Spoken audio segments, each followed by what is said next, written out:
tumungo tayo mga Boss Chief Amo Sir, dito 'no, habang nanonood tayo nung live niya, mga kababayan, ay merong mga sumugod.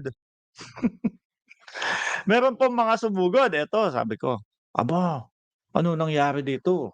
Bakit sumusugod na 'to?" Talagang ano, talagang banatan kung banatan, eh. Oh, eto nga po mga kababayan, nanonood ako nung live, habang nagda-drive tayo papunta doon sa ating, trabaho, ayan, eto yung live 4.6 na lang, dati ano 'yan, umaabot ng 8,000, ngayon 4.6 na lang yung mga nanonood. I don't say anything to her followers, they are als sinabi mo na nga Jackie, ibang Jackie 'to, 'no? So ngayon, 'yan 4.6 aangat ko ha, iaangat ko. Meron akong mga nakitang mga alam niyo na, mga YouTuber din dito sa ano, eto pong Boss Dada TV, 'yan po yung laging kasama ni Banat Bay, mga yung parang security ni Banat Bay, yung malaki katawan, actually hindi malaki katawan, mataba, 'no? Sorry, sorry. Pero yun yung ano ko, base po 'no, sa bilang tayo po ay, personal trainer or fitness instructor mga kababayan, yun yung nakikita ko. Sabi niya dito, oh, sumugod sila mga kababayan, "Boss Dada TV," oh, sabi niya dito, actually real talk 'to, tapang pala, matapang pala. Oh, tapang pala ni Maharlika 'no, palag kay Lisa. Oh, pumapalag kay ano daw, kay First Lady Lisa Marcos. Pero tahimik kay Kaloy natawag natawag pa kulakot si Kaloy, si ano, si Bagong Lipunan, mga kababayan. Kasi nga po, 'di ba, sabi ni Kaloy, "Oh, nagtatago na ito, hindi na mahagilap ito." Hindi, kumbaga si Kaloy din 'no, um, alam ko napanood ni Bagong Lipunan sa ibang vlog, kung hindi ako nagkakamali, mga Boss Chief Amo Sir, 'no? Alam ko napanood niya yung tungkol dun sa kartero na magpapadala ng summon, na sinabi na hindi o walang nakatirang Maharlika dito. Oh, tapos nung nakita ko po mga kababayan, lahat ng tungkol 'no, may mga magkokomento dun, lahat ng nagkokomento na masasabit yung pangalan ng, Bagong Lipunan, dini-delete po nila yon, tinatanggal po nila yon. Eh, tama nga naman ano? Bakit hindi sagutin si ano, si Bagong Lipunan? Ang dali-daling sagutin yon mga Boss Chief Amo Sir, oh.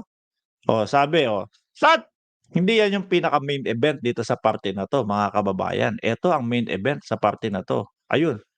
Oh, yan yung background na gamit niya. Ay, ang bilis. Oh, yan, okey.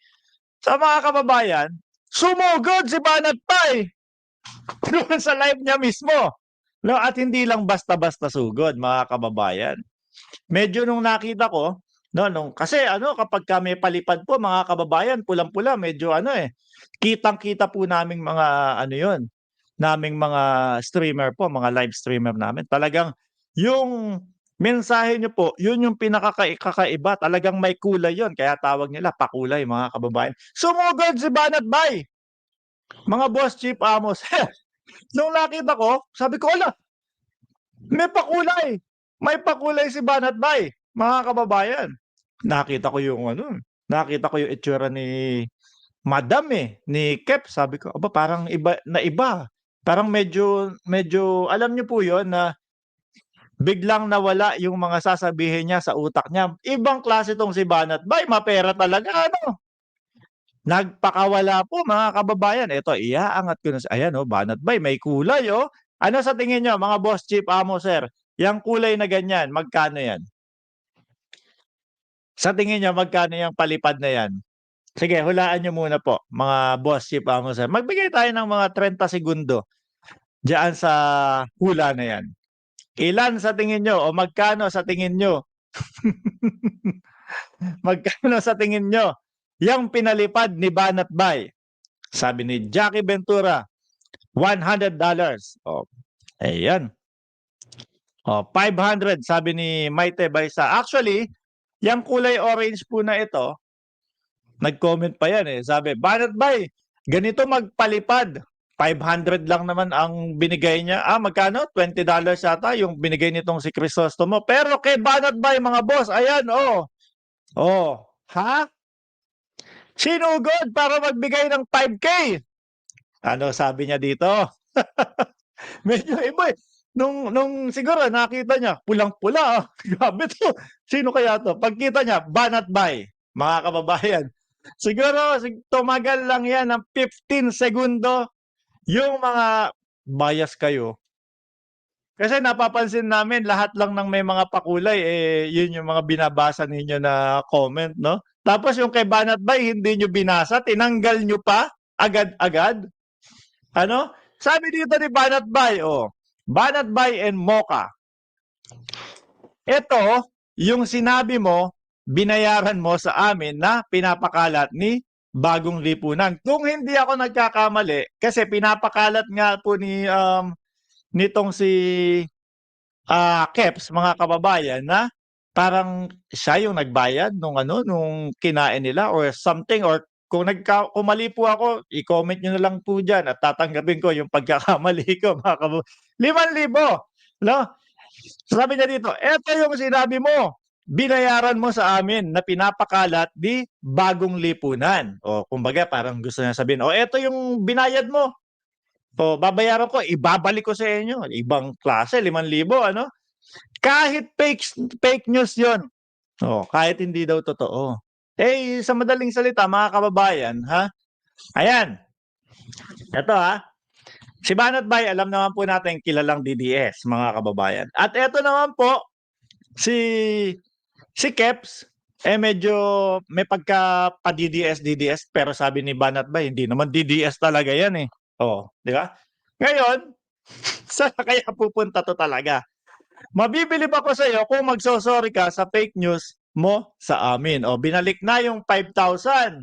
Naku, eh, mag-sorry ka daw sabi ni Banat Bay. Pero kung hindi, naku wala, sayang yung 5,000 ano. Natakot ang hinad kay Banat Bay. Oh, sabi ni Ma'am Lynn Garcia. Nagulat siya, eh. Iba yung naging ano, parang medyo bumagal, eh. Kaya lang mga kababayan, medyo bias sila. Iniisip ko babasahin itong comment ni Banat Bay, eh. Kasi with matching 5,000 pesos, mga kababayan, no, with matching 5,000 pesos. Oh. Eh, yung isang kilala kong vlogger, kahit bashing na sa kanya, eh, binabasa na pa din, mga kababayan. Sumugod ano, sabi ko, gusto kong mag-type, eh. Gusto kong mag-type habang nanonood ng vlog kaya lang hindi ko na po ginawa, mga bossing chief amo sir, kasi ayokong ma-ban dun. Bakit? Eh, kasi 'pag na-ban tayo dun hindi na tayo makakapanood nung kanyang mga live, mga kababayan. So, pero si Mark Ramos naman po handa naman po na kumbaga meron tayong ibang account na puwedeng gamitin kung sakali na ma-ban nila tayo 'no. So, yung mga pinipilit nilang mga kasinungalingan ay makokontra pa din po natin, mga boss chief amo sir.